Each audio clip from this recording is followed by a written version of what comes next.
Lo tengo en línea a Horacio González, que hace tiempo que no hablo con él, así que es un gusto saludarlo. ¿Qué tal, Horacio? ¿Cómo estás? Igualmente, Gustavo, bien, muy bien.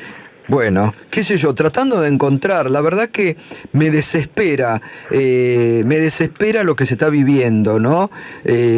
Hasta el pensamiento científico hoy se ha cuestionado en la Argentina por parte de estos intelectuales que hablan incluso con mucha falta de respeto, ¿no? De infectadura. Sí, efectivamente. Bueno, el pensamiento científico es siempre un tema de larguísimos debates y no hay una sola beta del pensamiento científico. Aludida a Durán Barba, recostado en el pensamiento científico, merecería una pequeña observación. Yo personalmente no sé a lo que se llama pensamiento científico. No, él dice... Durán Barba. Pero vos fíjate que... Él pertenece a un espacio de la inteligencia artificial. Ahí sí. No cuestionaría la... No, pero palabra, ¿sabés qué? ¿no? ¿A qué me refiero, Horacio? Que aún con personas que uno siempre ha estado en desacuerdo, hoy muestran racionalidad, porque hoy está Jaime Durán Barba cuestionando a los que desde Cambiemos están intentando romper la cuarentena. Digo, sí, por supuesto, hay un movimiento ostensible que tiene manifestaciones diversas. La del documento de Sapsa y Sebrel y Kovadelov es una de esas evidencias. Susana Jiménez, claro, otra. O sea, son distintos espacios que cargan símbolos complejos. Susana Jiménez, vaya si carga símbolos complejos, sí. Que no pretende hablar en nombre de la ciencia, sino que tiene un hilo difícil de explicar, de vinculación con el pensamiento popular. Uh-huh. Y movida por intereses específicos, también cuestiona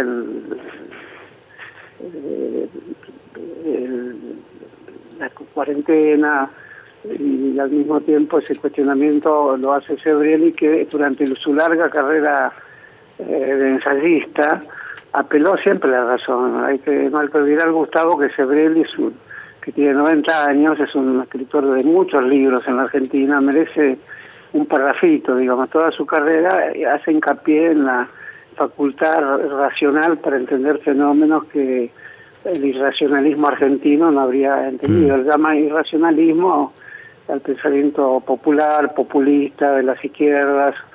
Abarca un abanico muy importante de autores a los que él denosta como partidarios del irracionalismo. Por eso es curioso que justamente encabece, o sea, uno de los que encabeza esta llamada a ser racionales, es decir, a ignorar tanto la cuarentena como el aislamiento obligatorio y la discusión científica alrededor de los alcances del virus, que efectivamente, al no saberse demasiado, debido a que lo que llamamos la ciencia está en retraso en relación a la vacuna, aprovechan para hacer una política minúscula, rastrera, injustificable, que expone a miles de personas y que representa pequeñas avanzadas a un sector empresarial financiero mundial que probablemente desemboque en Trump o en Bolsonaro, aunque no sabemos bien las mediaciones, no hay que ser irresponsable en decirlo de esa manera, pero que se sienten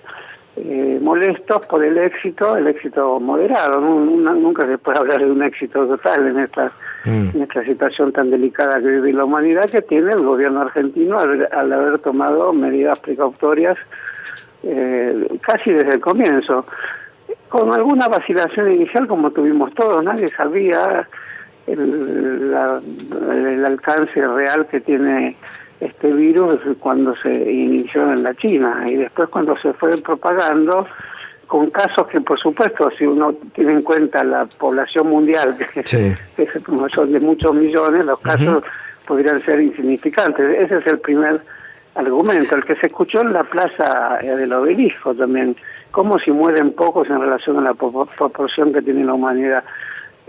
Se puede decir que hubo virus a lo largo de la historia, desde la peste de Atenas en el siglo V a.C. hasta el ébola en los años recientes, que medidos en proporción a la cantidad de habitantes que tiene el mundo en su conjunto, se puede decir que no es significativo, pero ahí tenemos un tema fundamental, los empresarios, las grandes finanzas, las grandes empresas. ¿Cuántos muertos están dispuestos a tolerar en nombre de que triunfen las formas económicas dominantes en cada momento? Hoy, ostensiblemente, el capitalismo financiero. Bueno, muchos.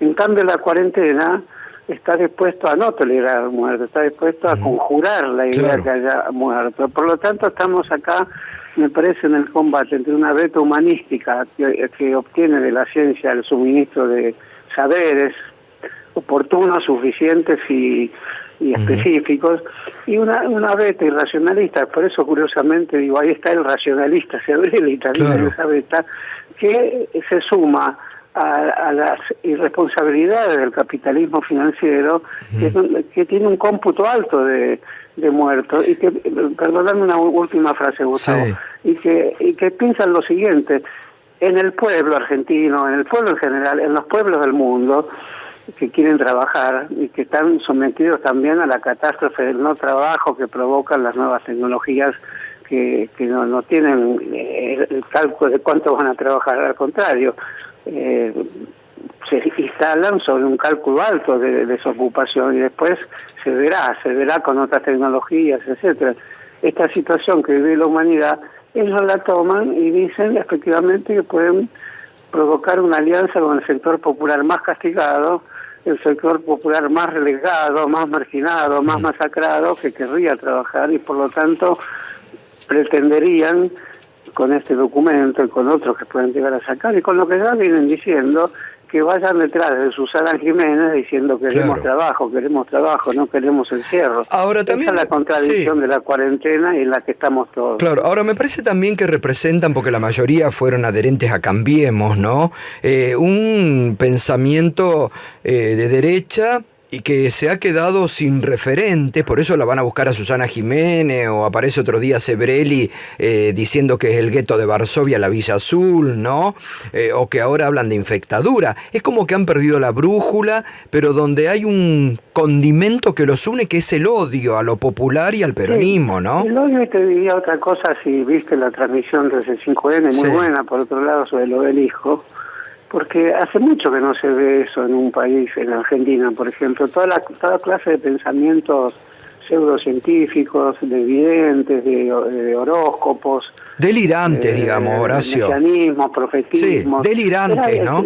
¿Cómo? Delirante, porque lo del sábado era un delirio, eso. Era un delirio, pero yo hacía mucho que no veía un delirio en el obelisco, que vimos tantas cosas en el obelisco, ¿no? Claro, sí. O sea, el pseudo-racionalismo, ¿qué había provocado? Había provocado el afloramiento de los manos santas en el obelisco. Sí. Entonces, evidentemente no tienen fuerza, se puede decir que es un fracaso, pero es verdad que hay que observar que encontraron una palabra: infectocracia o infectadura, es una palabra uniendo la idea de infección a la de dictadura. Bueno, podemos sentirnos por el momento tranquilos que la gran mayoría del pueblo argentino, yo diría el pueblo argentino considerado no como una abstracción, como un conjunto heterogéneo de personas que están hoy en una situación, como todos estamos, angustiosa, pero poniendo por encima de esa angustia un valor más elevado, la protección de lo humano sin más, la posibilidad que sirva la vida para que detrás de la hipótesis de la preservación de la vida se descubre un sistema económico más justo, que no es precisamente el que tenemos. No, es verdad. Entonces me da la impresión que no han tenido éxito porque son ellos los irracionalistas que apelan a una razón que señale dictadores. ¿De dónde están los dictadores? Los dictadores tienen guardapolvo blanco, se exponen, van a trabajar bajo situaciones de riesgo. Entonces, el gobierno mismo uno puede señalar tal o cual medida que no guste, pero son personas absolutamente normales que hablan y apelan a los sentimientos de la razón y la razón de los sentimientos. Digo esto porque solo el racionalismo científico tampoco nos va a salvar en su grado de pureza mayor, nos va a salvar el razonamiento científico imbuido de las grandes tradiciones humanísticas totalmente de la historia. Para mí el pensamiento científico no es otra cosa que el humanismo expresado con el mayor rigor de la experimentación y del laboratorio. Porque no queremos, yo personalmente no quisiera que un laboratorio descubra mañana la vacuna, se quede con las patentes y sigamos igual con la vacuna siendo parte componente del capitalismo financiero, ¿no?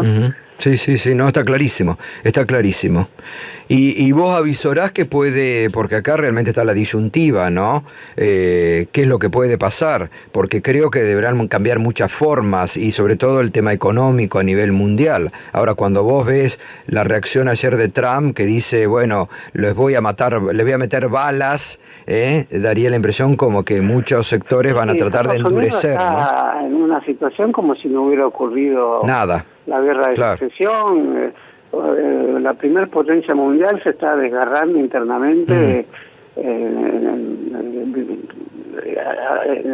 al compás de la corrosión que ella misma creó con su modo de intervención en el mundo arbitrario, sobre todo en los últimos 20 o 30 años, bombardeos injustificados, esa operación en Bagdad. ¿Cómo hicieron eso? Tirar un misil a una persona, por más enemigo que se la considere. Están vulnerando hasta las leyes, las leyes equívocas, pero leyes al fin de la guerra también. No dejaron cosas por vulnerar. Todo lo que están haciendo es destruir la idea mismo de un pueblo. Hay que tener en cuenta que nacieron con el pensamiento republicano democrático de Jefferson, que aún festejan. Entre lo que hacen hoy y las primeras cartas constitucionales del siglo XVIII de Estados Unidos, hay una distancia tal que realmente deja una visión muy pesimista de esa nación. Y también de lo humano en general, pues Estados Unidos significó mucho. Vamos a poner un poeta que citó el presidente el otro día, Walt Whitman. Imagínate esa distancia entre Walt Whitman y lo que está haciendo hoy Estados Unidos. Y no es en vano que uno citó personajes así, porque las naciones se fundan alrededor de ciencias, de poéticas y de constituciones. Esas tres cosas tienen que estar presentes. Y Estados Unidos las vulnera a todos. A todas hoy, no sabemos cómo llamar a esa nación. Y por suerte hay un pueblo que sale a la calle cuando ve los destrozos que hace un simple policía con su bota en el cuello de una persona. Representa mucho, está ofendiendo a toda la humanidad, y por eso si hay un pueblo que sale a la calle por eso, podemos decir, sobre esa base se construirá otra cosa, ¿no? Esperemos. Horacio, te mando un fuerte abrazo. Bueno, fue un gusto que Gracias. te haya llamado, Gustavo, Como siempre, un gustazo, hasta luego. Horacio González, analizando un poquito lo que sucede aquí en la Argentina, pero también en el mundo y sobre todo en Estados Unidos, muy grave.